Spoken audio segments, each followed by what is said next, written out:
Hello friends, class 10th में subject science and technology life processes in living organism part 2। इसके पहले हमें part 1 पढ़ चुके हैं। ठीक है, अब देखते हैं पार्ट 2 लाइफ प्रोसेसेस। ठीक है, तो कुछ क्वेश्चन तुम्हारे बुक्स में दिए हैं, उसको सॉल्व करने की कोशिश करते हैं। ठीक है, Which are the important processes in living organisms? अपने को मालूम है कि लिविंग ऑर्गेनिजम्स में कौन कौन सी इंपॉर्टेंट प्रोसेस होती है। ठीक है, जैसे तुम्हारे इसमें रेस्पिरेशन, सर्कुलेशन, न्यूट्रिशन, ठीक है, सेंसेशन, नर्वस सिस्टम, रिस्पॉन्स, ये सिस्टम इंपॉर्टेंट है, ये प्रोसेस जो है इंपॉर्टेंट है अपने लाइफ में। ठीक है, लिविंग ऑर्गेनिजम्स में न्यूट्रिशन, रेस्पिरेशन, डाइजेशन और एक्सक्रीशन वगैरह ये जो इंपॉर्टेंट प्रोसेस है, ये हर ऑर्गेनिजम्स में होती है। सेकंड क्वेश्चन है, which life process are essential for the production of energy required by the body. ठीक है, कौन सी ऐसी लाइफ प्रोसेस है जिसके कारण अपने को क्या मिलती है, एनर्जी मिलती है। ठीक है, तो वो लाइफ प्रोसेस जो है अपने को मालूम है, the oxidation of nutrients absorbed by blood, ठीक है, and goes to the cells. तो कौन सी सिस्टम हो गई, सर्कुलेटर सिस्टम। ठीक है, और जब उसका ऑक्सीडेशन होता है तब वो उसके बाद में कौन सी सिस्टम हो गई, ऑक्सीडेशन। ठीक है, सॉरी, ऑक्सीडेशन मतलब रेस्पिरेशन। ठीक है, by the use of circulatory and oxidation process liberate the energy. ठीक है, तो ये प्रोसेस जो है सर्कुलेटरी एंड रेस्पिरेशन प्रोसेस जो है, ये प्रोसेस जरूरी है के लिए for the production of energy निकालने के लिए ये प्रोसेस बहुत जरूरी है। ठीक है, समझ में आ गई बात उस क्वेश्चन के आधार पर। ठीक है, अब which are the main types of cell division, what are the differences. ठीक है, तो हमने इसके पहले वाले वीडियोस में देखे थे सेल डिवीजन्स के बारे में। ठीक है, तो कितने प्रकार के सेल डिवीजन होते हैं, what are the main types अपने को मालूम है, माइटोसिस एंड मियोसिस। माइटोसिस और मियोसिस सेल्स होते हैं, सॉरी सेल डिवीजन होती है। तो माइटोसिस में क्या होता है कि इसमें 2 डॉटर सेल्स होते हैं, 2 डॉटर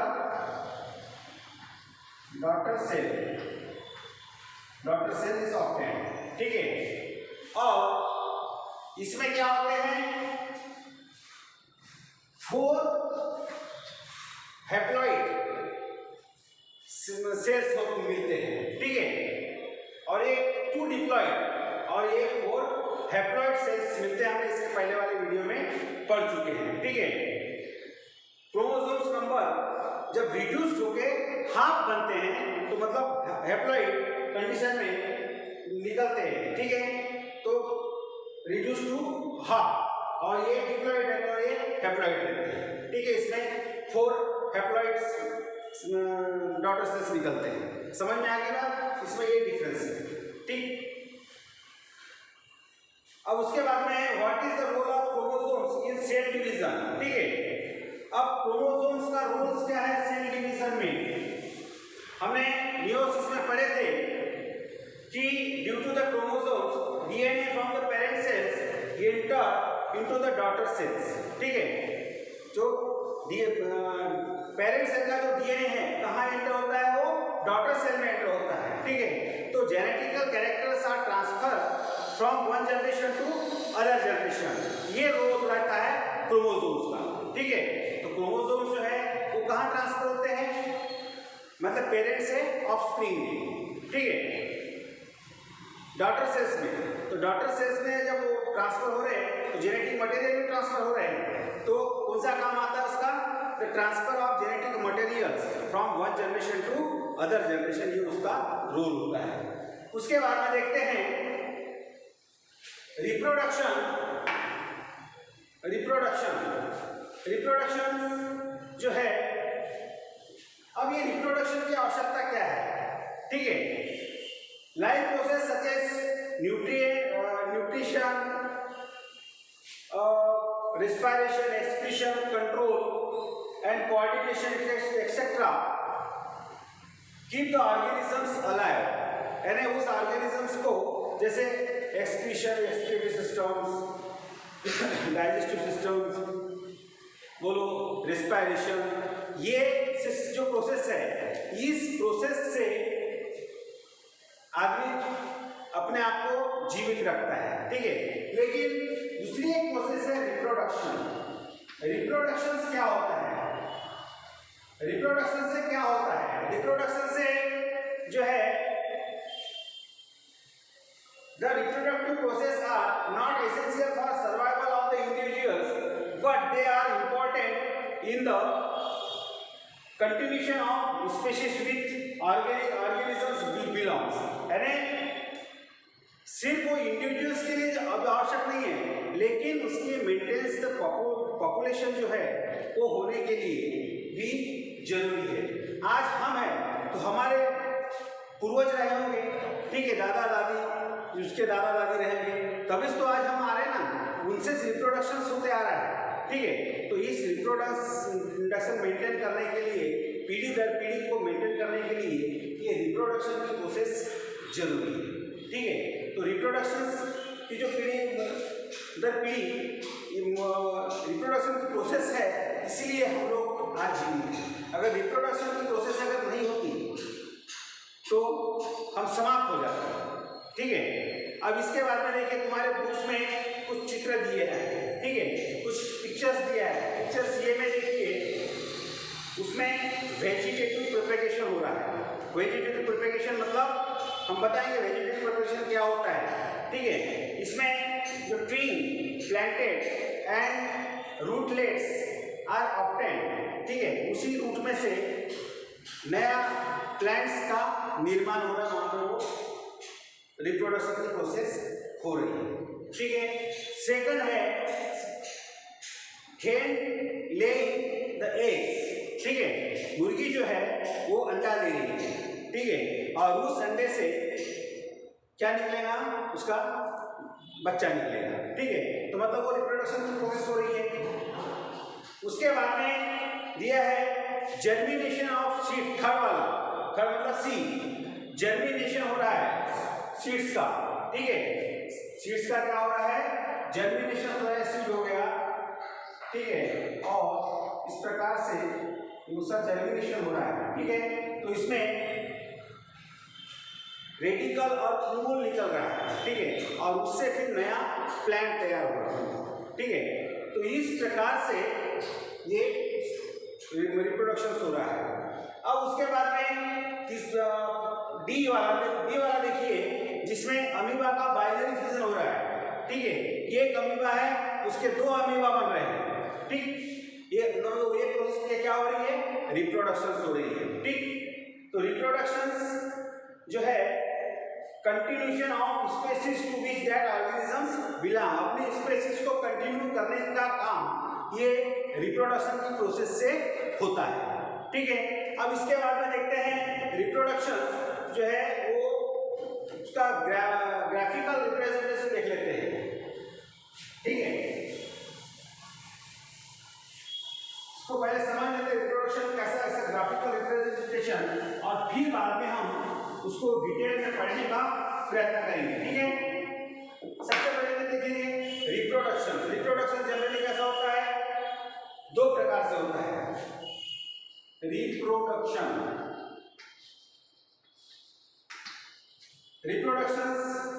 दो प्रकार से होता है। पहला है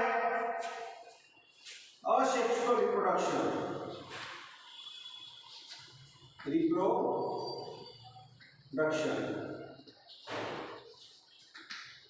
दूसरा है सेक्सुअल रिप्रोडक्शन।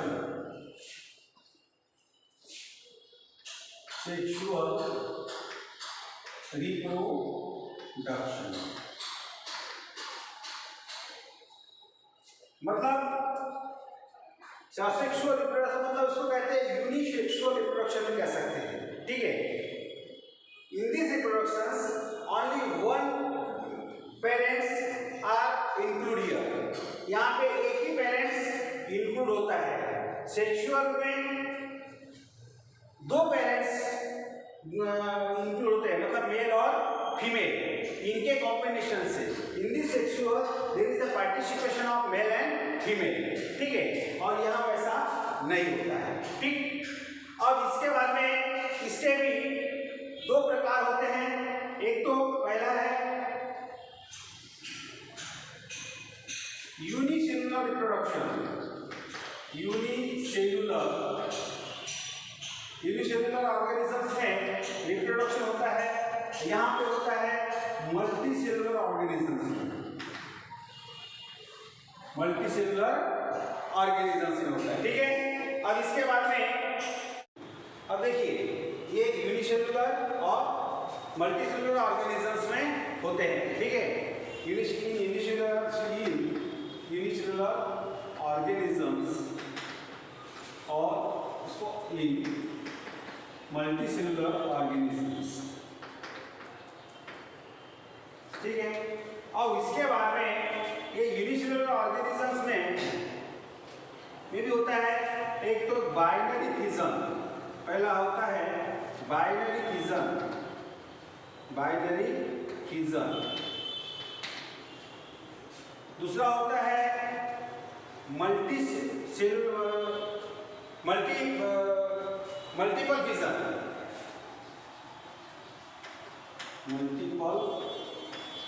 फिजन।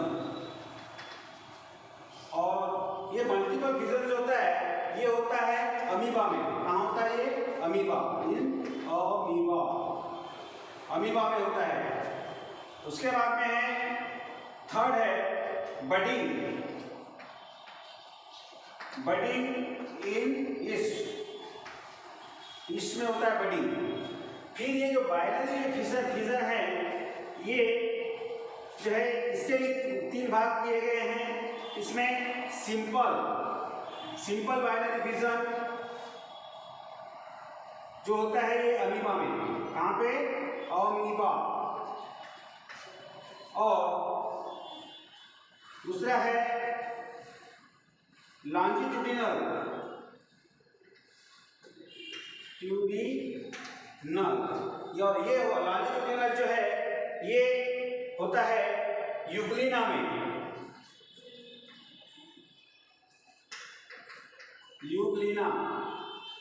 इस ऑर्गेनिज्म में होते हैं। और थर्ड होता है तुम्हारा ट्रांसवर्स यानी पैरामीशियम में। ट्रांसवर्स ये कहाँ होता है? पैरामीशियम में, ठीक है। और इसके बाद में ये हो गया। अब मल्टीसेलुलर ऑर्गेनिजम्स में जो है वो होती है पहली fragmentation.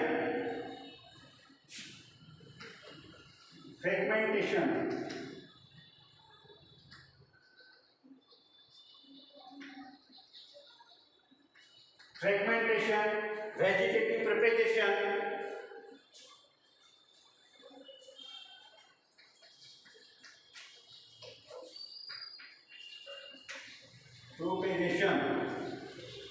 Vegetative propagation. Third is budding. Fourth is regeneration. जो छिपकली की पूंछ भी कट जाती है ना तो दोबारा छिप आ जाती है ना, वो है रीजनरेशन। और वेजिटेटिव प्रोपेगेशन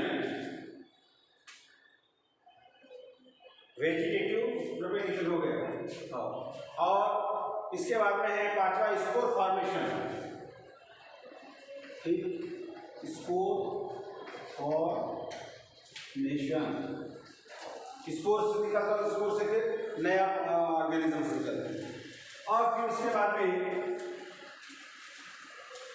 यहाँ सेक्सुअल रिप्रोडक्शन में फॉर्मेशन ऑफ गमेट्स दो प्रकार से, formation of gametes and fertilization, ठीक है। इसको एक बार समझ लो, रिप्रोडक्शन जो है ये दो प्रकार से होता है, asexual reproduction and sexual reproduction. Asexual reproduction में कोई मेल और फीमेल का समावेश नहीं होता, इसमें मेल और फीमेल दोनों का समावेश होता है, तब ये रिप्रोडक्शन होता है, ठीक है। अब ये asexual reproduction multi unicellular organisms में, मतलब जिसमें एक ही सेल होता है, ऐसे ऑर्गेनिजम्स में होता है, और मल्टी सेलुलर ऑर्गेनिजम्स में भी होता है। तो इसमें यूनिसेलुलर ऑर्गेनिजम्स में बाइनरी फिजन होती है, मल्टीपल फिजन होती है और बडिंग होती है, ठीक है। उसके बाद में ये बाइनरी फिजन जो है, ये बाइनरी फिजन तीन प्रकार से होती है। सिंपल कौन से ऑर्गेनिजम्स में, अमीबा में, लॉन्जिट्यूडिनल, यूग्रेना, इस ऑर्गेनिजम्स में, ट्रांसवर्स का पैरामेशियम में। फिर इसके बाद में मल्टीपल फिजन जो है ये अमीबा में होती है, और बडिंग जो ईस्ट होता है, ईस्ट में बडिंग की प्रोसेस होती है। अब मल्टीसेलुलर ऑर्गेनिजम्स में fragmentation, vegetative propagation, budding, regeneration and spore formation. Sexual reproduction में formation of gametes and fertilization, ठीक है। इस प्रकार से ये तुम्हारी ग्राफिकल रिप्रेजेंटेशन है का तुम्हारे रिप्रोडक्शन का, ठीक है। अब असेक्सुअल रिप्रोडक्शन के बारे में पढ़ेंगे।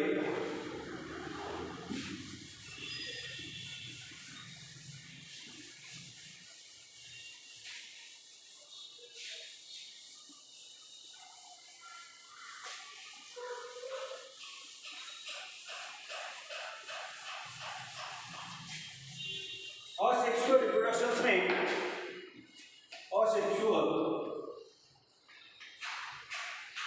असेक्सुअल रिप्रोडक्शन मैंने इसके पहले बताया कि जिसमें मेल और फीमेल का समावेश नहीं होता, मतलब कैसा है, यूनिसेक्सुअल, यूनिपेरेंटल रिप्रोडक्शंस।